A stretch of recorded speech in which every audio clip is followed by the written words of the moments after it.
moot point of this particular show once again is game plan. What will be India's game plan on day 2? Where is the match at this point in time? How is it poised? Do we reckon England is way ahead? Do we reckon India has a chance? How impactful will Karun Nair and Washington Sundar be?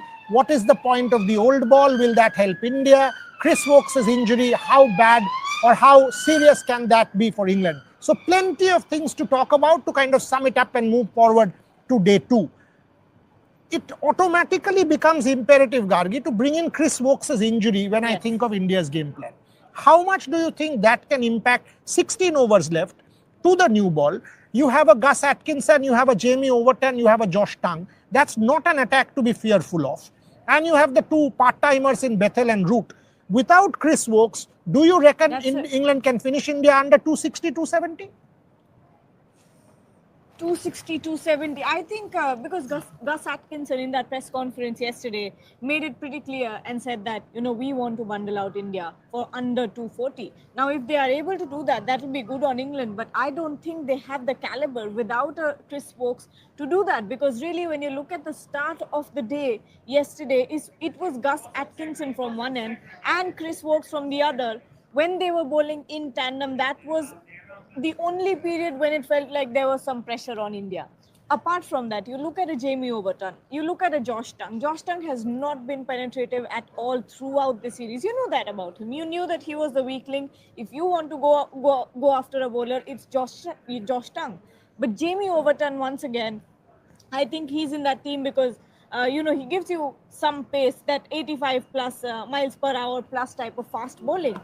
But when you talk about consistency, and this has been an issue with Jamie Overton, he does not bowl consistent line and lengths. And you saw that he was spraying it around completely. So was Josh Tongue. He bowled 2 good deliveries. You said that yesterday as well in our live.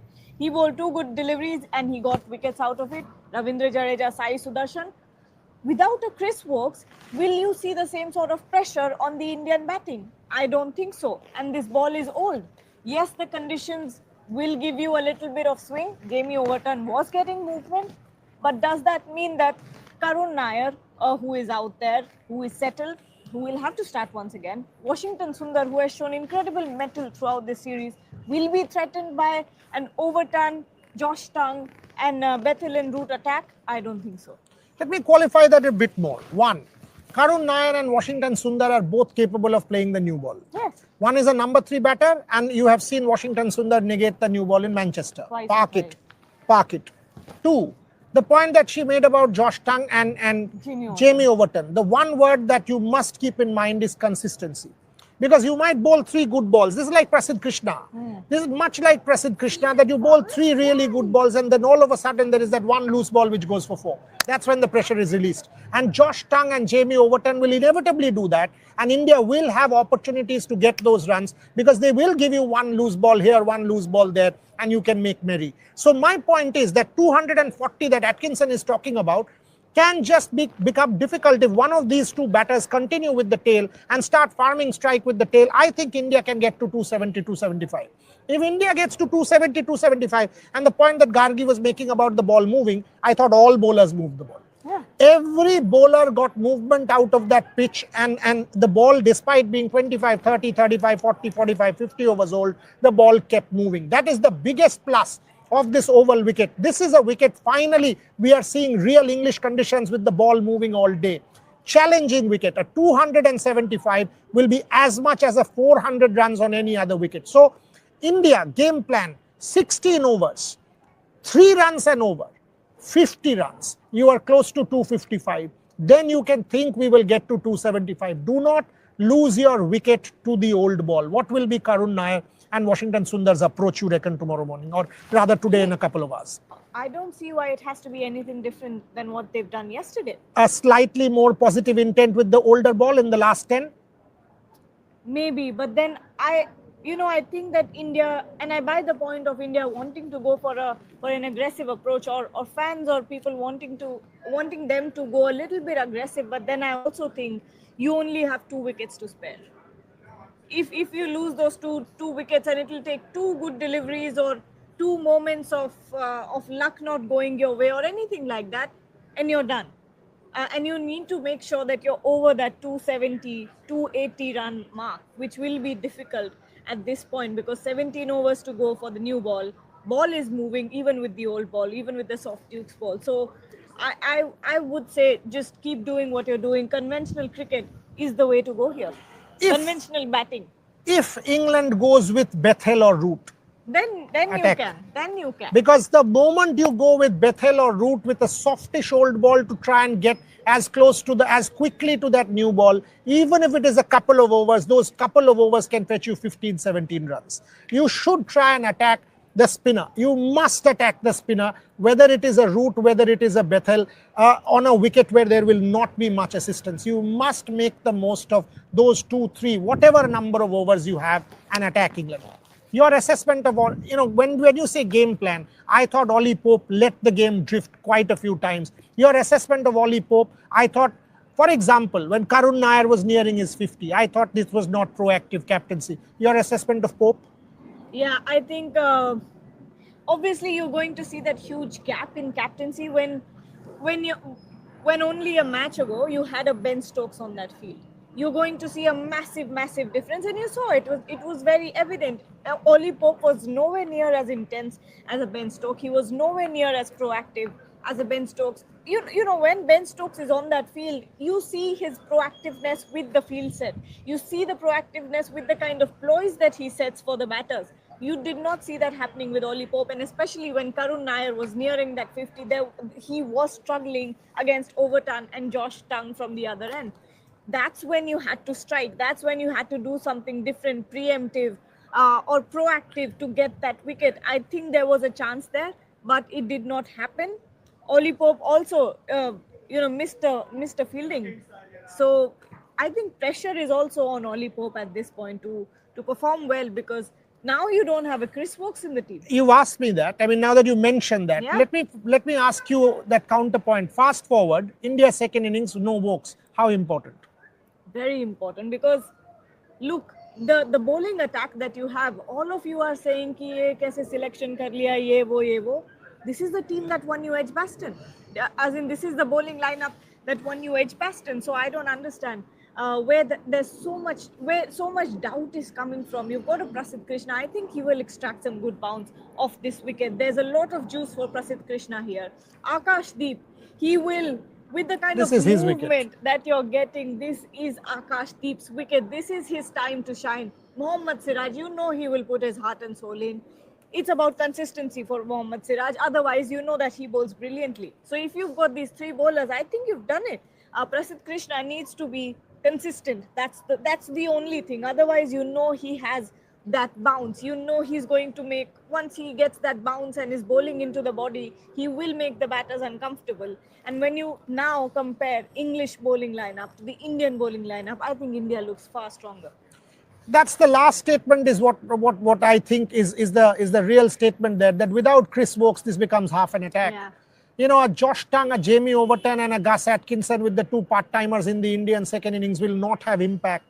You know, even if India is 50 runs short, all of a sudden you will be able to make up in the second innings because England is their premier bowler short.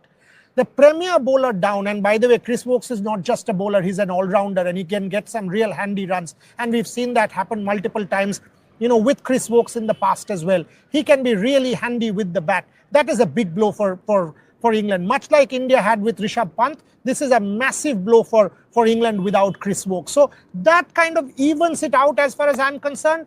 A final couple of questions that we need to debate on the show. One, this enormous amount of talk about Karun Nair being played and India going defensive and playing that extra batter. Now that extra batter is what has kept you in the game. At no point during this entire selection, in the 2 days leading up to the test match, did I think that if India, in fact, I was batting for it, that if India went for a Karun Nair, did I think that it was a defensive approach? If anything, that was the smartest thing you could have done. You don't have a Jasprit Bumrah. You don't have a Jasprit Bumrah. You also don't have a Rishabh Pant. At this point, what do? You don't have another Jasprit Bumrah that you can replace. You don't have another Jasprit Bumrah waiting on the bench that you can, actually have a like-to-like replacement with the same sort of impact. But you can at this point at least think of, because you have a Karun Nair, you can think of adding two batters to the mix. You have a Dhruv Jurel, but if you add Sai Sudarshan and Karun Nair in place of Shardul Thakur, you can actually consolidate. And now, are you complaining? If you did not have a Karun Nair, if you had a Shardul Thakur, who might not have had the same impact. Now, we can't say if Karun Nair, if Shardul Thakur would have made the same amount of runs or not.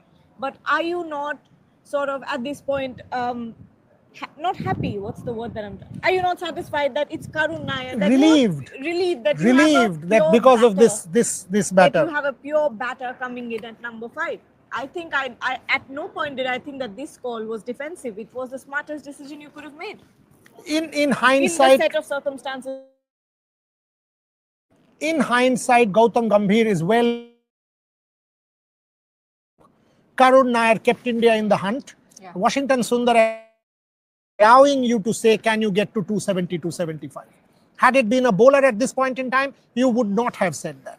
You would have said, oh, you know what? This is now 20, 30 runs and we are done. Because Jasprit Bumrah not there means Prasidh Krishna, who hardly bats. Mohammad Siraj, pretty muck with the bat. Yes, Akashdeep can play a few, Tonkar, a few here and there, except that Australia innings. If he is able to reproduce that, it's a different matter. But because of the fact that you have two proper batters, one your number 3 batter, half the series he's batted at number 3, and one is a centurion from the last game, that gives you tremendous amount of hope that this 8th wicket partnership can steer you to a position of safety. The last question that I want to talk about, Jasprit Bumrah getting a lot of flack, Gargi, a lot of flack from people on social media, people questioning, pick and choose, is he right in doing that, what's going on? Where do you stand on Jasprit Bumrah? I know that for a fact. And this is Gautam Gambhir's team that we're talking about, right? I think when Gautam Gambhir came, there was this entire thing in the dressing room where it was quite clear that the team is above any individual. And I think that statement still stands true. I don't think Jasprit Bumrah is picking and choosing at this point. Look, with the kind of injury, with the kind of grave injury that we saw back in Australia for Jasprit Bumrah, then him having to go for a surgery, I think another injury, and you spoke about this multiple times, and which is what I think was also the case throughout this time. Otherwise, why wouldn't he have played all 5 test matches if he had the option? I don't think he's,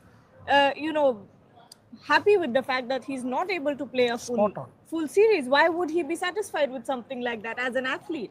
But if your career is on the line, if you've got an injury that can end your career, why will you risk that? Why will the management risk that, first of all? So, no, I don't think Jasprit Bumrah is picking and choosing. At no point did it seem like that. And if his career is on the line, I don't see anything wrong with the management trying to manage his workload. Let me put 5 points on Jasprit Bumrah and we will end the show. And I'll ask Gargi the last question about where she sees India get to today. Point number 1, this wicket, if you were Jasprit Bumrah, would you want to play? Yes. Licking his lips. Would be licking his lips, to play honest. If you don't want to play on this wicket, then I don't know. Jasprit Bumrah would have absolutely wanted to play on this wicket. Make no mistake. This is the most helpful wicket in this entire series. And if you are Jasprit Bumrah with so much of ability, talent, potential, class, quality, you would have wanted to go and bowl on this wicket. Number 2, is there any human being who doesn't want to be a hero? Does she not want to be a hero? Does she not want to be appreciated? Do I not want to be appreciated? Do I not want to be told that, oh, you're good at your work? Jasprit Bumrah on this series decider. India has a chance. Could be 2-all. Would Jasprit Bumrah not want to be a hero? And if he bowled on this wicket against this England batting attack, was there a chance of Jasprit Bumrah becoming a hero? You tell me. Yes. Number 3, Jasprit Bumrah right through the series has not been the Jasprit Bumrah we know in terms of impact. Would he want to close out on a high this particular series when he knows 4 years down the line whether or not he will come to England? No one knows. Would he want to finish off his England visit on a high? Yes or no, you tell me. Number 4, when you are talking about leaders, Rishabh Pant is not there. All of a sudden, that dressing room lacks a leader. Jasprit Bumrah is a former captain who led the team with a lot of verve in Australia. Do you reckon Jasprit Bumrah would not put his hand up had he possibly could and said, you know what, I want to make a difference and make a difference to this team? You tell me. And the last point, and this is absolutely paramount. Had it been even remotely possible for him, had it not been for his body, had it not been, what is Jasprit Bumrah doing? He's sitting in that dressing room. Is he roaming around with his family here? Is Jasprit Bumrah doing something else? He's very much sitting in that change room and watching the proceedings unfold. Would he not wanted to be out there and make a difference? Has he gone back? Is he making some different money? Is he playing another gig or doing another gig? He's not, right? He's very much there sitting in that change room. So when we say things because we don't know. And I've explained multiple times what his surgeon said, what the truth is, why he can't take that call. Anyway, I leave it at that. Final question to you. Where do you see India get in the first innings? I think they'll get to, I see them getting to, if we're talking realistically, I see them getting to 250. I know we're saying 270 is the safe score, but 250 is where I see India getting at. If they get past that, incredible for India. But at the same time, even if they get a 250, I think with the bowling attack that you have, minus a Chris Wokes on the other end, you have a good chance in the game now. I agree with her. Even a 250 is a competitive one, but I would reckon because it's the old ball, if this partnership continues for another 30-40, we can get to 275. We will be back in exactly an hour and a half from now. 1:45 here, 9:15 here, 1:45 p.m. India. Join us then.